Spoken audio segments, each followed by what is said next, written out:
Assalamualaikum. Welcome back to our channel Iros Food and Craft. ഇന്ന് ഞാൻ ഇവിടെ ഉണ്ടാക്കുന്നത് മീൻ അച്ചാറാണ്. അപ്പോൾ അതെങ്ങനെയാണ് ഉണ്ടാക്കുന്നതെന്ന് നമുക്ക് നോക്കാം. അതിനുവേണ്ടി ഞാനിപ്പോൾ 1/2 കിലോ മോദമീനാണ് എടുത്തിരിക്കുന്നത്.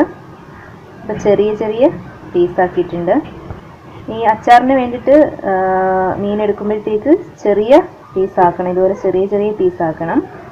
ചെറിയ പീസാണ് ഇതിന് ഏറ്റവും ഉത്തമം. വലിയ പീസാക്കിയാൽ ഇതിൽ മസാലയൊന്നും നന്നായിട്ട് പിടിക്കില്ല. അതുകൊണ്ടാണ് ഈ ചെറിയ പീസാക്കുന്നത്. ഇതിനിപ്പോൾ കൂടുതലും ഇതിന് യൂസ് ചെയ്യുന്നത് ഇതുപോലെ വലിയ മീനുകളാണ്. മോദ, ചൂര, നെയ്മീൻ അങ്ങനെയൊക്കെയുള്ള മീനുകളാണ് എടുക്കുന്നത്. ചെറിയ മീനിനും നമുക്ക് അച്ചാറിടാം. പക്ഷെ കൂടുതലും ഞാൻ പ്രിഫർ ചെയ്യുന്നത് വലിയ മീനുകളാണ്. ഇതിന് വേണ്ടുന്ന ബാക്കി ഇൻഗ്രീഡിയൻസ്: പച്ചമുളക്, വലിയ 2 പച്ചമുളക് ക്രഷ് ചെയ്തത്, വെളുത്തുള്ളി 6-7 വലിയ പീസ് ക്രഷ് ചെയ്തത്, ചെറിയുള്ളി 6-7 പീസ് ക്രഷ് ചെയ്തത്, ഇഞ്ചി, കറിവേപ്പില ആവശ്യത്തിന്, മുളക് പൊടി 2 ടേബിൾ സ്പൂൺ, മല്ലിപ്പൊടി 1.5 ടേബിൾ സ്പൂൺ, മഞ്ഞൾപ്പൊടി 1/2 ടേബിൾ സ്പൂൺ, കുരുമുളക് പൊടി 3/4 ടേബിൾ സ്പൂൺ, ഉലുവാപ്പൊടി 1/4 ടേബിൾ സ്പൂൺ, ഉപ്പ് ആവശ്യത്തിന്. കടുക് താളിക്കാനായിട്ട് ഒരു 1/2 ടേബിൾ സ്പൂൺ കടുക് എടുത്തിട്ടുണ്ട്. ഫിഷ് ഫ്രൈ ചെയ്തെടുക്കണം. ഫ്രൈ ചെയ്തെടുക്കാനായിട്ട് നമുക്ക് ആവശ്യത്തിനുള്ള കുക്കിംഗ് ഓയിൽ വേണം. ഒരു 2 ടേബിൾ സ്പൂൺ വിനാഗിരി. നമുക്ക് ഫിഷിലേക്ക് മഞ്ഞൾപ്പൊടിയും കുരുമുളക് പൊടിയും ഉപ്പും ചേർത്ത് ഇതൊന്ന് പുരട്ടി വെക്കുക. എന്നിട്ട് ഒരു 15 മിനിറ്റ് വെച്ചതിന് ശേഷം മാത്രം ഇത് ഫ്രൈ ചെയ്തെടുക്കാം. നമുക്കിതിലേക്ക് മഞ്ഞൾപ്പൊടി, കുരുമുളക് പൊടി, ഉപ്പ് എന്നിവ ചേർത്ത് കൊടുക്കാം. നമുക്കിത് നന്നായിട്ടൊന്ന് മിക്സ് ചെയ്യണം. ഇപ്പം മഞ്ഞൾപ്പൊടിയും കുരുമുളക് പൊടിയും ഉപ്പും ചേർത്ത് നല്ല മിക്സ് ചെയ്ത് വെച്ചിട്ടുണ്ട്. അതൊരു 15 മിനിറ്റ് നമുക്ക് റെസ്റ്റ് ചെയ്യാൻ വേണ്ടി വെക്കാം. എന്നിട്ട് നമുക്കിത് എണ്ണയിൽ ഫ്രൈ ചെയ്തെടുക്കുക. ഞാനിപ്പോൾ ഒരു ചീനിച്ചട്ടി അടുപ്പിൽ വെച്ചു. നമുക്കിതിലേക്ക് കുക്കിംഗ് ഓയിൽ ആഡ് ചെയ്യാം. എണ്ണ നന്നായിട്ട് ചൂടാവണം. എണ്ണ നന്നായിട്ട് ചൂടായിട്ടുണ്ട്. ഇനി നമുക്ക് ഫിഷ് ഇതിലേക്ക് കുറച്ചിട്ട് കൊടുക്കാം.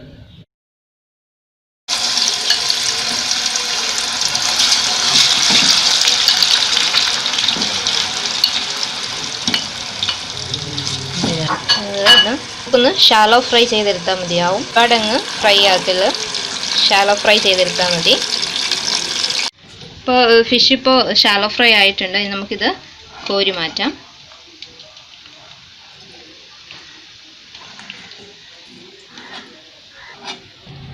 നമുക്ക് ബാക്കി ഫിഷും കൂടി ഫ്രൈ ചെയ്യാൻ വേണ്ടിയിട്ട് ഇട്ട് കൊടുക്കാം. മീൻ പൊടിയാതിരിക്കാൻ വേണ്ടി നമ്മൾ കുറച്ച് കരിയാപ്പില കൂടി ആദ്യം ഇട്ട് കൊടുക്കണം. അപ്പം മീൻ പൊടിയത്തില്ല, ചട്ടിയിൽ ഒട്ടിപ്പിടിക്കുകയില്ല, നമുക്ക് പെട്ടെന്ന് തന്നെ എടുക്കാൻ പറ്റും. ഇപ്പോൾ ഫിഷ് ഞാനിപ്പോൾ ഫ്രൈ ചെയ്തെടുത്തിട്ടുണ്ട്.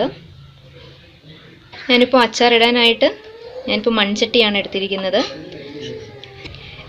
ചട്ടി ഇപ്പം നല്ലതായിട്ട് ചൂടായിട്ടുണ്ട്. നമുക്ക് ഓയിൽ ഇതിലേക്ക് ഒഴിച്ചു കൊടുക്കാം. ഞാനിപ്പോൾ സാധാ വെളിച്ചെണ്ണയാണ് എടുത്തിരിക്കുന്നത്. നിങ്ങൾക്ക് നല്ലെണ്ണ വേണമെങ്കിൽ യൂസ് ചെയ്യാം. ഇപ്പോൾ നന്നായിട്ട് ചൂടായിട്ടുണ്ട്. ഇതിലേക്ക് നമുക്ക് കടുക് ഇട്ട് കൊടുക്കാം.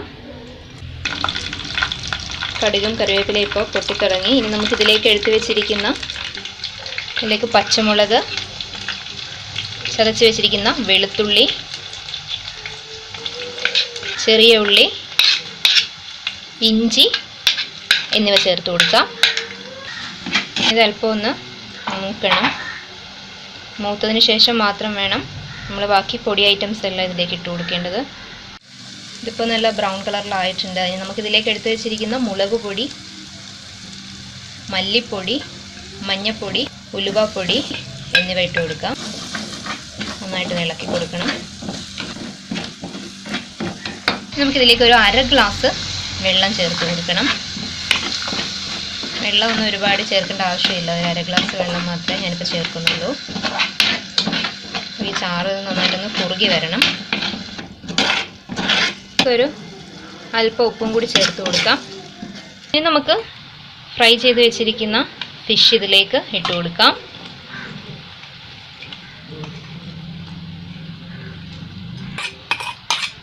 നമ്മൾ ഒരുപാട് ഇട്ടൊന്ന് കുത്തി അങ്ങ് ഇളക്കരുത്. ചെറുതായിട്ടൊന്ന് സ്പൂൺ ഓടിച്ചുവിടുകയും ചെയ്യാവും, മീൻ പൊടിഞ്ഞു പോകും.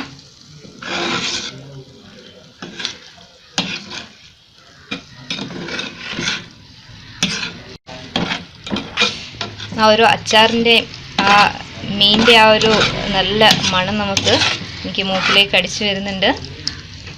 നിങ്ങളെല്ലാവരും ഇത് ട്രൈ ചെയ്ത് നോക്കണം. ഇതിപ്പോൾ റെഡിയായി. നമുക്കിനി തീ ഓഫ് ചെയ്യാം. കുറച്ച് നേരം ഒന്ന് തണുക്കാനായിട്ട് വെക്കാം നമുക്ക്. ഇനി നമുക്കിതിലേക്ക് തണുത്തതിന് ശേഷം 1 സ്പൂൺ വിനാഗിരി ഒഴിച്ച് കൊടുക്കണം. അപ്പോൾ മീനച്ചാർ ഇവിടെ തയ്യാറായിട്ടുണ്ട്. ഞാനിപ്പോൾ ഇത് സെർവ് ചെയ്തിട്ടുണ്ട്. ഇത് എല്ലാവരും ട്രൈ ചെയ്യുക. വളരെ എളുപ്പമായിട്ടുള്ളൊരു റെസിപ്പി തന്നെയാണ്.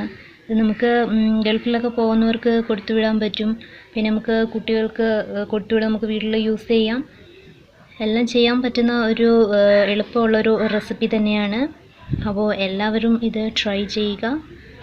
അടുത്തൊരു റെസിപ്പിയുമായി കാണുന്നതിലേക്കും വരെ താങ്ക് യു.